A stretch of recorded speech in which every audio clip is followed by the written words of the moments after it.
And welcome back to Let's Play Shantae Half Genie Hero. Where are we now? Another memory? Looks like it. I came here with Shantae to find the missing maidens. See? That's me over there. Hey guy, looking good! I find this funny how Bolo is talking to himself. Ha! This is awesome. What am I saying? Something heroic? You're always leaving me out. I'm sick of barfing in your shadow. I should be the hero. Wah! Remember, this is Shantae's memory, so this is how she pictures Bolo, apparently. Wow. Let's go. If we follow this memory, it will lead us to the next piece of the puzzle. Poor Bolo. I love how he just stands there for a second contemplating what he just saw. Anyway, we now begin the level proper. We're back in Mermaid Falls, and it's more or less the same as it was before. With some slight level design changes here and there. You can swing across those hooks, but you don't need to, so, yeah. You could swim across, you could swing across. It's totally up to you.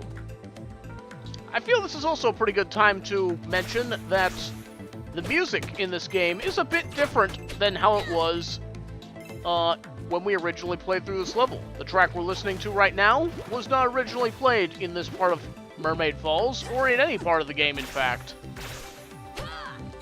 This was actually a track that we heard in Shantae Risky's Revenge.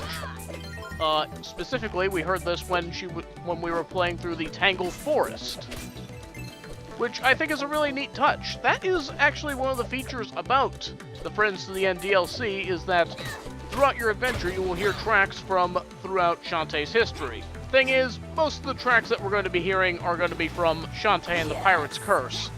And this is the only track from Risky's Revenge that actually made it into the Friends to the End DLC, and none of the tracks from the Game Boy Color made it in. Oop. Yeah, the Slime Gals are going to be in this area now. You'll encounter several enemies that we didn't originally see in Mermaid Falls, which is pretty neat, I suppose.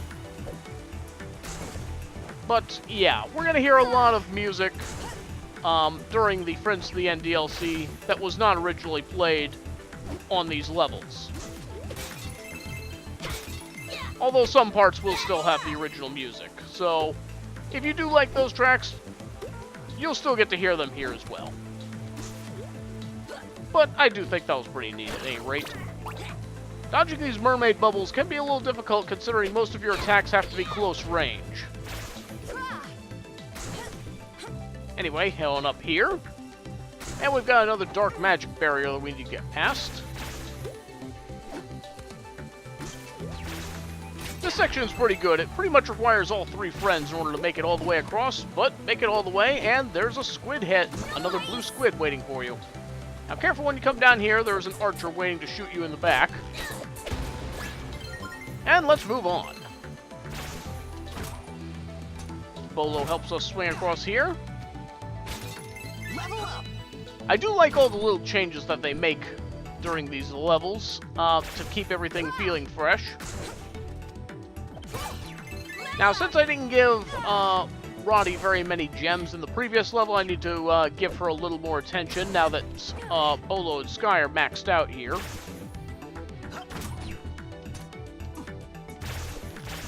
Okay, probably gonna be a gem there. Oop, got mermaid bubbles. Almost jumped right into that. Thankfully, Roddy's higher attack power does help take these mermaids out in a timely manner before they can actually get their attack off, so getting her at a high enough level early on definitely helps. I don't think she can do it. She can take them out in one hit from level 1.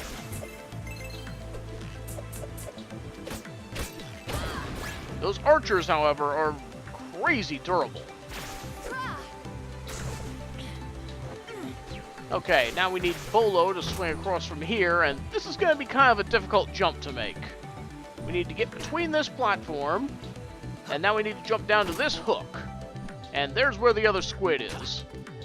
Nice. It can be kind of easy to mess that up, otherwise you're going to find yourself jumping all the way back up here to try and get there. There we go. Save of a few clumsy hits there, I felt like that went pretty well. And so that takes us inside the factory. Once again, pretty much stock standard from the first time we came through here. And the track that plays here is the abandoned factory that we saw back in Frostbite Island in Shantae and the Pirate's Curse. Fitting for the factory level that we're in. Anyway, gonna swing across here. Be sure to jump so you don't get hit by the fish. And let's move on. Well, we certainly didn't see you the first time we came through here. I would wait until he dashes across and then just jump right over him. Those crabs are very durable, and I would just avoid any confrontation with them if it can be helped. I should probably be giving Roddy those gems thinking about it. Whoops.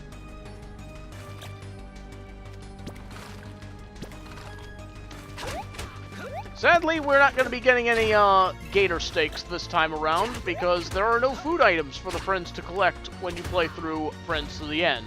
Like I said in the previous part, your ability to recover health is rather limited. Pretty much just to the hearts that you collect from enemies, out of jars, and Roddy's brain-eating ability. Yeah, we are really limited in our abilities here. Also, I just totally forgot about a squid that's in this direction.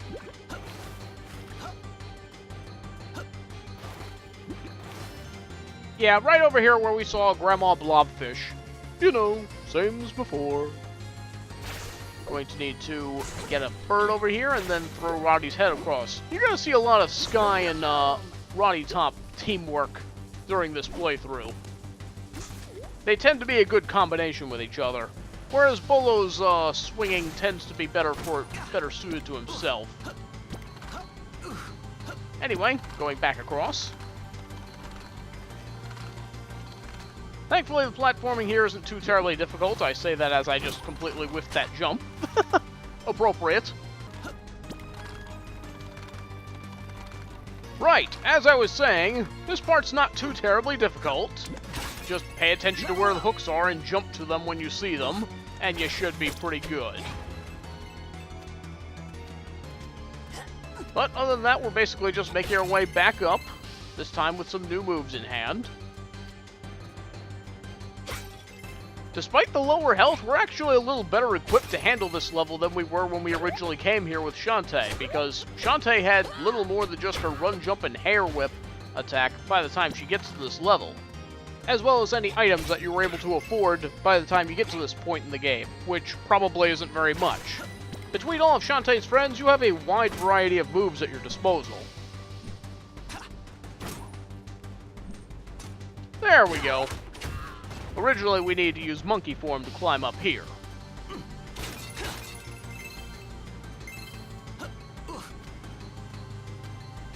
Okay, now it's time for some egg throwing action. Whoops, a little too high there. And now we need Bolo to get us to that hook. Nothing too much to collect here besides a few jars.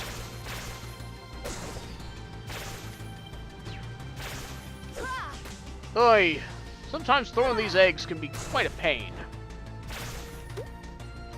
Another thing I forgot to mention is that Roddy Tops, her head throwing can also be used as an attack, although it doesn't really do a whole lot of damage.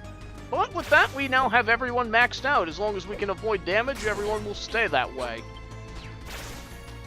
Once again, taking any damage will cause you to drop gems. I'm sure you've noticed as this playthrough goes on.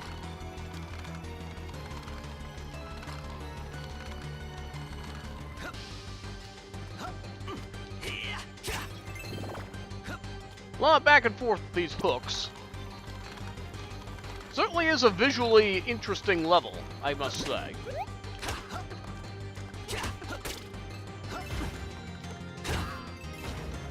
The gators come at you rather quickly, and none of your attacks besides a fully charged Roddy attack will really be enough to get around them. And yeah, these crabs are really annoying to try and fight, just like they were originally.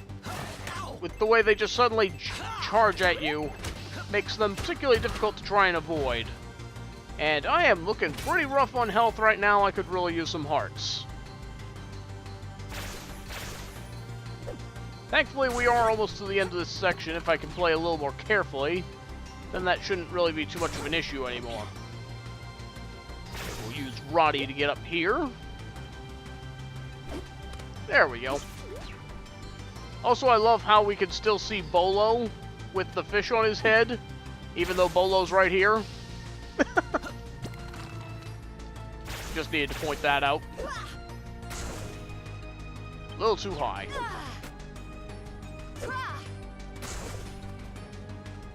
And so now we're going to continue in this direction. Originally, we came this way to get the bat form, but now we're going to find ourselves a blue squid.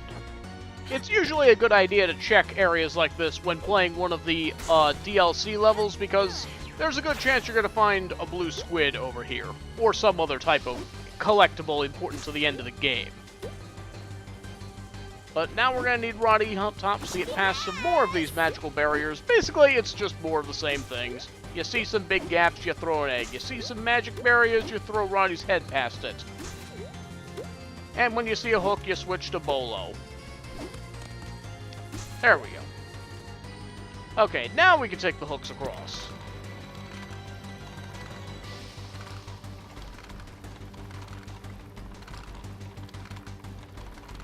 Platform suddenly ends here, but thankfully we have a way up here. That doesn't require us to be in monkey form to make extra large jumps.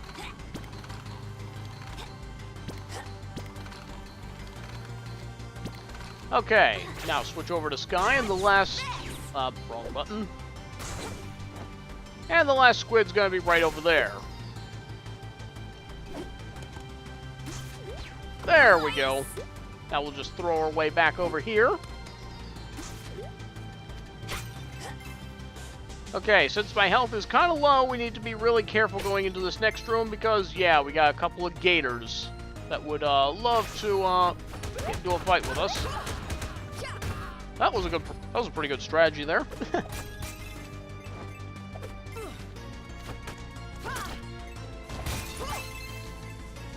Alright, one more magic barrier and we will be on to the final section. Maxes out our health, finally. And switch to Sky before you go down these rails here. Sky is definitely the best choice to have during this section, thanks to her ability with Wrench, which can keep her in the air slightly longer than the others can. Makes jumping over these barrels a good bit easier, as well as the gaps coming up. And because we're sliding down, you're only going to get really one shot at each of these squids per pass, otherwise you're going to have to throw yourself off the cliff or just retry this section altogether. Her bird-throwing ability is also good for taking out the techno grunts. But yeah, if you kind of hang back a little bit, you can give yourself enough warning to know when it's time to jump for one of those squids. The music we're listening to, by the way, is the boss music for the Squid Baron when we fought him in Shantae and the Pirate's Curse. Another pretty fitting theme, given the scenario that we're in. Thankfully, there are no barrels that come at you from behind, so no need to worry about those.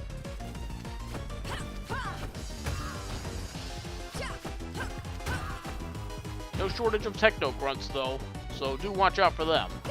That one is very uncomfortably close to the edge of the platform, but there we go. That's basically the end. Yeah, this one's a lot simpler than when Shantae did it. End of the line! Look, there's Bolo number 2. Emphasis on number 2. Huh? Why is he looking all dizzy and knocked out? Oh, that. I got clobbered defending Shantae from about 100 mermaids. I fought them off bravely, but then they saw my powerful muscles and realized what a saucy fellow I was. Not this again. Literally throwing themselves at me like starstruck. Please stop talking. You know, I'm kind of with her on this one. And that's the reason. Ugh, tell it to your buddy here. Hey, wait up! Isn't it kind of odd that Bolo is trying to fabricate this story about what happened to him when they were able to see what happened to him in the factory? Techno Baron? Arg! However did you get past my techno grunts? Only the Guardian Genie runt should have been able to reach the top of my mermaid factory. There's no way 3 unmagical misfits like you could have made it. Wrong, Gatorface. My zombie move saved the day. Sure, kinda. But it was my mad Bolo ball skills that tipped the scales in our favor. My years of studying and training warbirds saved my skin. I didn't even break a sweat. Oh dear, how utterly disgusting. You three are even more conceited than I am. No matter. I happen to know a queen-sized buoyant beauty, say that 5 times fast, who's big enough to cut those swollen egos of yours down to size. Yee! That's a funny laugh. Huh? What's that supposed to mean? Who cares? Quick, Bolo, you were there. How do we beat this next opponent? Lay out the juicy strat. Partial voice acting is funny. Oh, right. Let's see. There was a mermaid. A big green one. She was wearing seashells. And she had long hair, but some of it was tied up in hair buns. Or jellyfish. Hard to tell. Ugh, Can't you Bolo. remember anything besides what she looked like? Too late, here she is. Again. Yeah, I guess those kind of do look like jellyfish. Anyway, Giga Mermaid. Fishy flashback. I personally prefer to have Sky for this part because her ability where she surrounds herself with birds combined with her regular bird attack really makes picking apart these locks a lot easier in my opinion. And it looks like Giga Mermaid is content in using her giant orb again. I swear that this boss has other moves. We will be probably seeing them during this playthrough. But anyway, get up to the locks, beat on them as much as you can. Ideally, you want to use Sky for this, although Roddy is also a good choice for it if she's fully powered up. And yeah, here's another one of those attacks where she sends smaller orbs after you. They're a lot harder to stop without Shantae's bubble ability, which could, which as you saw in that playthrough, absorbed those attacks, making it so we didn't have to dodge them at all. Rather unfortunate that, and here comes another big orb. Gonna try and draw that over here. The hitbox on those things is rather troublesome, so I'd rather not deal with that if I can help it. Anyway, missed that jump. Just need to get up to this corner here. Ow. Yeah, this laser attack will follow you across the field. It can be really hard to avoid, especially if you're trying to make your way up. Boy, the platforms are not being very agreeable right now. But there we go. That's the first part down again.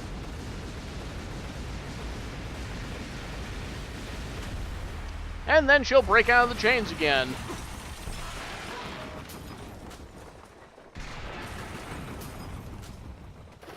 But as you know, this boss fight is not done yet. So on to phase 2. Bolo is awesome during the second phase because he can just throw these spike balls right into her face. You don't even need to jump on any of the platforms or anything like that. So just keep try and avoid that attack, but just keep throwing the spike balls into her head, and eventually she'll go down pretty quickly. Waiting for her to come out. Okay, keep throwing the spike balls. And yeah, Bolo makes this fight really easy. Other than a few clumsy moves I made here and there, yeah, I felt like that went pretty well.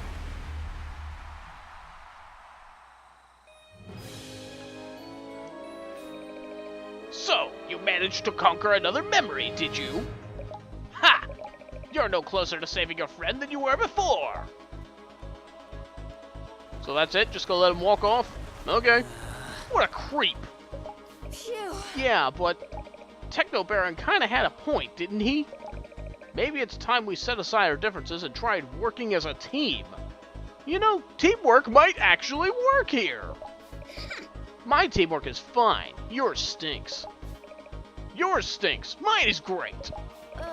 Never mind. Now, after Shantae freed the mermaids, where did she go next? For some reason... I can't remember a thing. What? Yeah, me neither. What gives? Oh, I know why. It's because while Shantae was fighting the mermaid, both of you had your memories stolen, remember? I don't think they would remember having their memory stolen, because their memory was stolen. Well, I was there, and I remember every detail. We just need to make sure things happen exactly as they did before. Leave everything to me. I think that's plenty of reason to worry. Who's worried? Come on, you two have a lot of work to do. Not bad. And with that, Mermaid Falls is clear. Our next stop down memory lane, no pun intended, will be Tasseltown in the next video. See you then!